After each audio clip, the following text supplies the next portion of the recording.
Who wants? Thank you very much. Back to sharing my screen. Right, first slide is a very general view of Starlink, what we all understand. You'll notice that there are quite a few colored dots there. The plan is to put up 42,000 satellites. Pretty ambitious, and that will certainly cover everything. But it's not quite as straightforward as that. For example, there are so many to go up at one time. They're going up at 60 at a time. Now it's 50 at a time because other users want to piggyback on what is called the American broomstick. I'll explain that term for you later on. You may know already. Starlink will sit about 340 miles up. That word average is because, in fact, it doesn't have one plane around the Earth. There are actually three. So in effect, there are three networks going up. The first two are in near Earth orbit, 210, 340. I've got my pointer on them. And the third is at 700 miles out, the other side of this band of debris, which is around the Earth. The problem with being in near Earth orbit is that, in fact, there is some atmosphere at that altitude. It's very thin, but quite enough to slow down any satellite that is in those two bandwidths. So something must be done in order to help that. And what is done is using ion thrusters to get the satellites in orbit. It takes a couple of months for any of the satellites that go up to get into position. The ion thruster has a very low push to it, but it's enough to get it in time.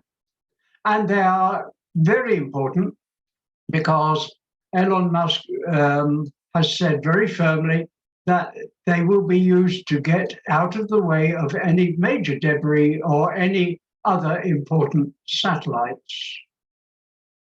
Let's look a bit closer. You'll see at the top there that, in fact, a new version is going up very soon. These four dots are the antennae, but there is a difference. And the difference is that there will be, as well as the ion thrusters, sunshades, because, of course, people have been complaining about them being too bright. Astronomers are up in arms and have got together and dashed off a paper complaining about the brightness of these objects. So Elon Musk and SpaceX are doing what they can in order to make them not quite so reflective. The new things about the new version is that they are using laser links to connect to each other in their plane of orbit. Previously, it was shortwave radio in order to join them. And these are a very new and very important improvement. And they will be connected by laser links, not simply in their plane of orbit, but between the three different planes. The problem has been, of course, this stuff, because SpaceX is getting them up in groups of 50 or 60 at a time, but the responsibility lies with the FAA, the Federal Aviation Authority, and they are actually behindhand. They have not yet given permission for the 30,000 that Musk has applied for, and In fact, the original 12,000 are still going up. You'll probably have known about this, the Starlink receiver stations. There is a new receiver station, an oblong object. So the old round ones are being shipped off to the Ukraine, and they have been very effective due to the fact that the Russian forces clearly had problems with supply. They weren't supplied with good communication facilities because they thought they could just walk in and those would not be necessary. And they've got a bit of a bloody nose as a result of that. Ukraine have done very well by Starlink. I should mention that, in fact, there is another satellite group going up, and that's 648, part owned by the British government. It's the OneWeb constellation. They are much further out, about 1,000 kilometers out, or is it miles? Somebody will correct me later on, I hope. But they were always going up on Soyuz, and now Soyuz is not available for obvious reasons, and Elon Musk and SpaceX very generously are making a little bit of money by getting up their competitors at OneWeb. I don't think OneWeb will be much of a competitor, but perhaps other people can correct me there. This gives rise to the broomstick reference earlier. When asked what they could do in order to get their satellites up, the head of the Russian space agency said, I don't give a damn. They can go up on their American broomstick if they like. I guess a reference to some other film somewhere.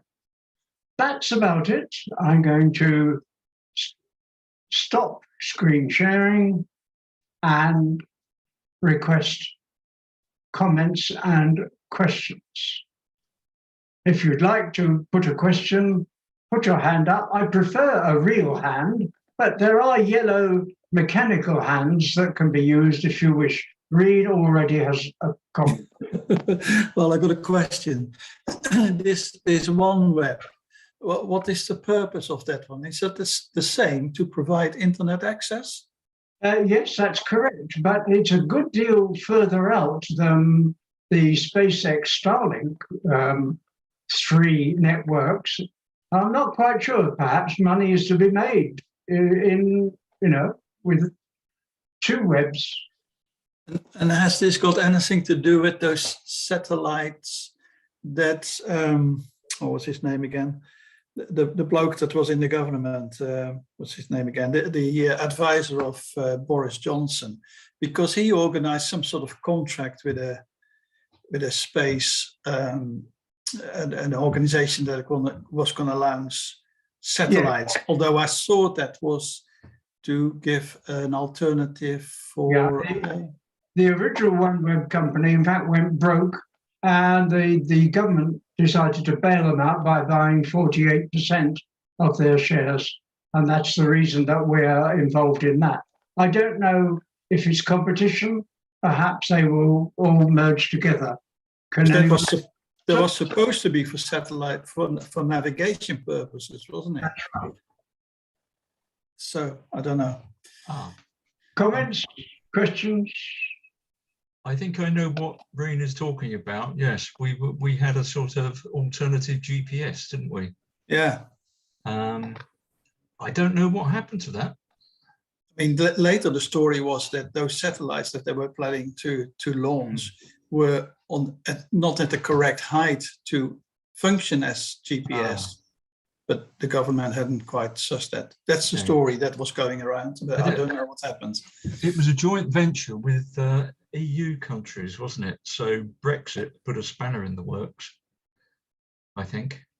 Well, it was our alternative, the UK alternative to what the EU was going to do. Yeah, I've forgotten what it's called even. Yeah, I've forgotten. Me too. So the SpaceX project, Tom, who is it for? Can anybody subscribe? Is it for anybody that's got the money? Pretty pricey to get one of the dishes which you need in order to get onto Starlink. At the moment, something like $640 a month, I believe, is the figure I have in mind, which is quite too expensive. It's obviously for companies rather. Yes, Barry. Well, that was the question I was going to ask. What is this this network going to do that can't be done at the moment? First of all, it's very much faster because the latency, which is the amount of time it takes for a signal to get from Earth up to the satellite and back again, is about 20 milliseconds. Currently, you're jolly lucky if you can get anything back for about 300 milliseconds. So it's much, much faster. And of course, it has a very nifty throughput. These are very good satellites. Another question? No hands? Well, and they are it is very suitable if you're in a rural area where you haven't got good internet access, or in countries like Africa or God knows where, if you somehow can afford the money, of course. Well, of course, if you've got 42,000 satellites, you're going to cover pretty nearly everything except the poles. Well, here's an opportunity. Here's an opportunity for you, Breen, because as I understand it, you've got a farmer who disrupts your internet service on an inconvenient basis. Yeah, because you live quite rurally, and it's an opportunity for your community to club together, isn't it? And fund a monthly subscription, and then you could have a ground station that then distributes the internet to all the villagers. Yes, I'll ask the farmer if he's willing to pay. Yeah. By the way, the new oblong receivers are much cheaper, I think, than the original receivers, the round dishes. So there's an opportunity there. Comments, questions? Do you think this idea, Tom, of Musk's has got a, is it going to stay there, or is it just a transient project? No, I don't think it's a transient at all. I think he's doing what he did with Starship and all of those, is look at the final thing that he wants. He's not interested in interim solutions. He's decided, how do we really solve the problem of communications? And the answer is you put up 42,000 satellites. Did you catch the news today that he's bought a big slice of Twitter? Yes. I forget how much it is, but it does align with his communications ambitions, really, doesn't it? I don't know. I'm not on Twitter. I'm Twitter free. So am I. So am I. I'm not a twit. I always knew that. Comments? Can anyone solve the problems that I put earlier that I wasn't sure of? For example, why is there another band of satellites right out at 700 miles? What's so important? Why have three bands? I have actually looked for an answer to that, and I haven't been able to find it. Lots and lots of good information about how they get into orbit and stuff like that, but not why. It must be to do with the orbital period, is it? Possibly, but it's a very complicated system because, of course, the Earth is precessing all the time. Yeah. Or are they precessing around the Earth? I can't remember which. But it is not a very simple process. Niall. It's not, I hate to say it, but it is not simply money, is it? Do we have people who have sufficient money to be able to offer alternatives to system A, and therefore they are providing all, there are all sorts of things going up. Compare it with the way the railways were developed in UK back 200 years ago in the 1820s, 1830s, 1840s. There were innumerable small lines set up by people, many of which went bust shortly afterwards. Are we seeing an analogous situation? Personally, I would say not. I think he's going for the big one, and it will make money because he has a knack for going for the big ones and making money at the same time. Let's see, he has not solved a lot of the problems with Starship, for example.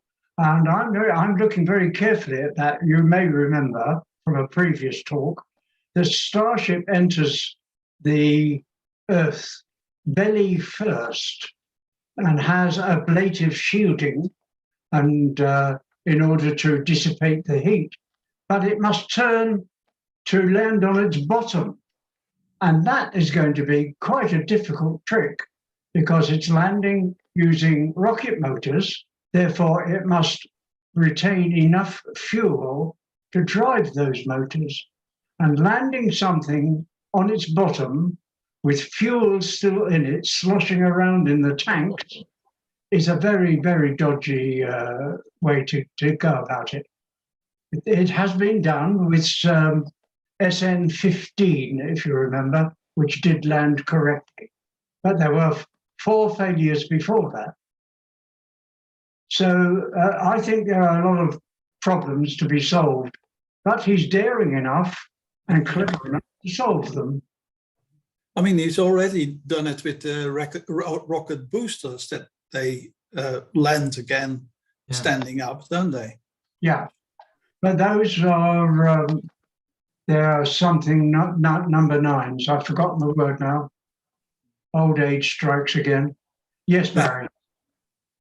I've got a question. I was not a question, a comment, really. While Elon Musk is doing all this, closely collaborating with the US government, what are China doing? Because I'm not sure that they would want to have all of their communications routed through networks that are very closely linked to the American government. Well, my quick answer to that is I don't know. But you're quite right. They can hardly be happy about it. But although when we see a picture of the Earth with all of those lines around it, there is actually quite a lot of space up there. Remember, the Earth is 8,000 miles in diameter. So perhaps they will occupy the same bandwidth. I don't know. Yes, Mary. Hello, it's me with one of my quirky questions here. I don't know whether you're familiar with the term contrative waves, where you have a sort of early adopters, and then you have the other people who ride on the back of that, and then you get the trailers. And I'm just wondering whether the early adopters in these technologies will eventually run out of steam and be overtaken by other contenders. So if that were the case, who are the next contenders? Well, that's the same as pioneers get arrow in the back and other people come along afterwards, but I don't think that is the case. There's too much hardware involved. And although they do have a tendency to decay and have to be pushed up with their iron thrusters, there's so many of them, I can't see them as just simply Sorry, I'm talking about the commercial side of it, really. right. So, I mean, whoever is in the lead now, can they stay in the lead, having solved the problems and forged their way forward? Will they start to run out of money or steam or ideas? And then the next ones will come along. And who's that likely to be? Will it be the Chinese taking over this prime position? Possibly. That's That's my first question. My second question is a bit more trivial, really, but all this stuff that gets put up there, does anybody actually bring it down willingly? I mean, do they go up and get it, catch it and bring it back down? Not so far. When he gave receivers to the Ukraine, one of the comments that Elon Musk made was, of course, well, they can shoot down a few satellites. They're very obvious and very easy to find. But of course, that has not happened because, well, that would have very dire consequences if they started playing that game. And Can you kidnap people's satellites? I mean, how difficult or how easy would it be to nick other people's satellites up there? well, there's already plans to go up with a large net and get rid of some of the debris that's up there. There's much more debris up there than there is Starlink satellites, much more. But in principle, you should be able to get a virus on the software of a satellite, shouldn't you? Yes. And in that case, that's like kidnapping the satellite. Sort of a coronavirus for satellites. Yeah, I wasn't quite thinking of coronavirus, but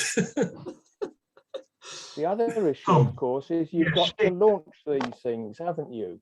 Yeah. Now, are we still using, or is the launch site in Kazakhstan still being used, or has that been derailed by the war in No, as far as I know, it's still in use.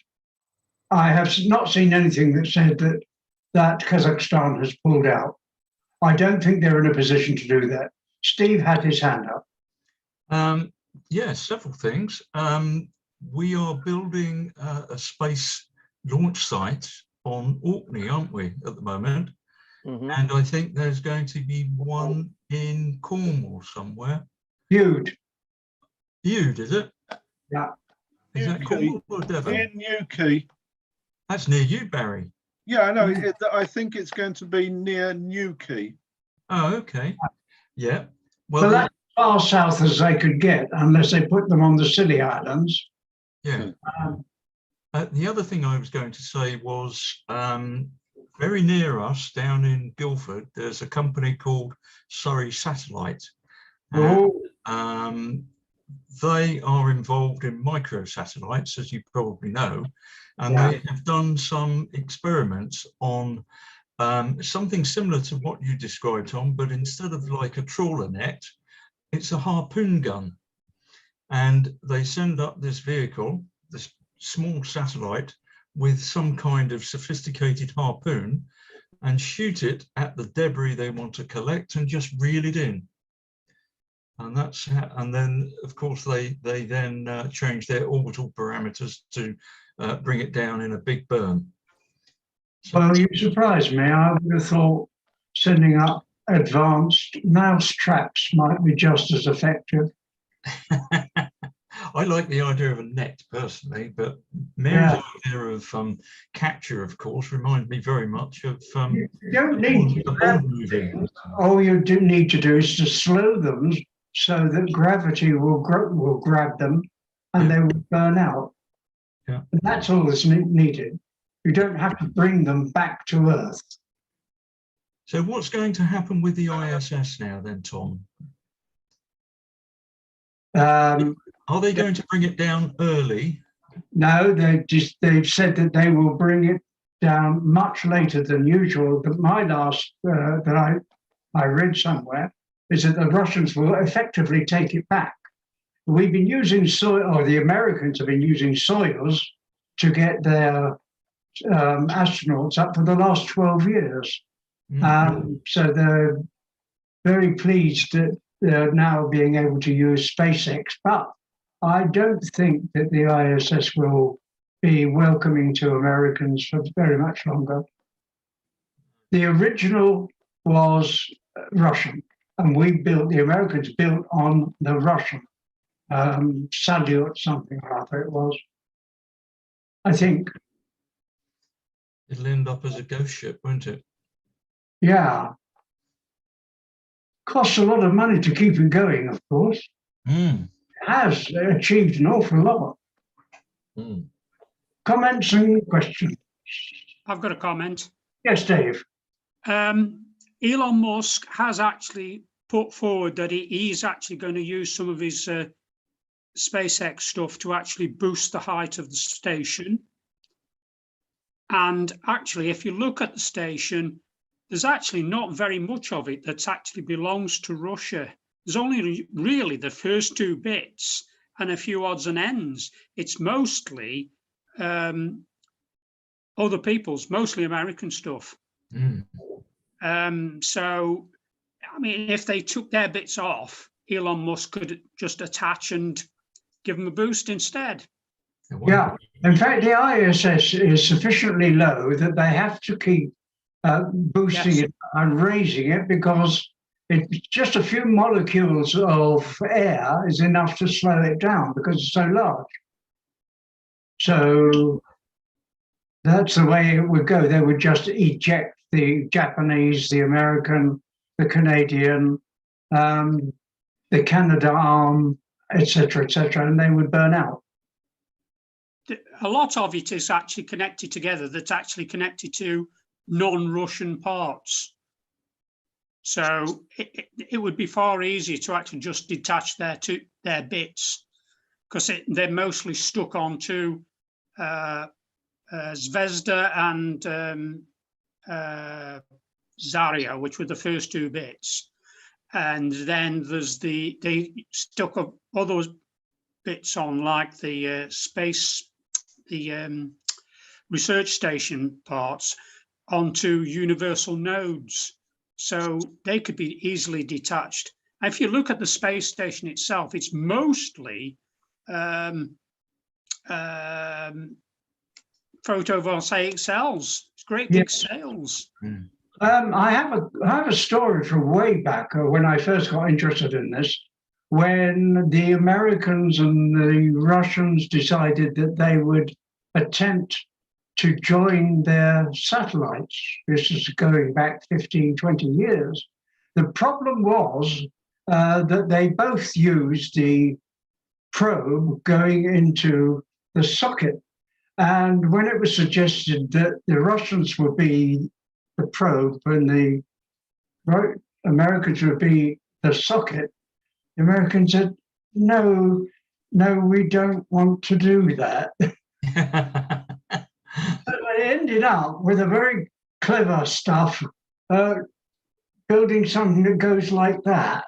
Yeah. And that's why that connection, but they have actually reverted to probe and socket since then. It's the old problem of the male and female union, isn't it? Right. You know, in a patriarchy, somebody's got to be the winner and somebody's got to be the loser. Yeah. I like the idea of a hermaphrodite coupling like that. Yeah, Yeah, it was a hand clasp, wasn't it? that's right. Interesting. Any more questions? I'm going to stop recording if we are still recording. Yes, we are. Thank you very much.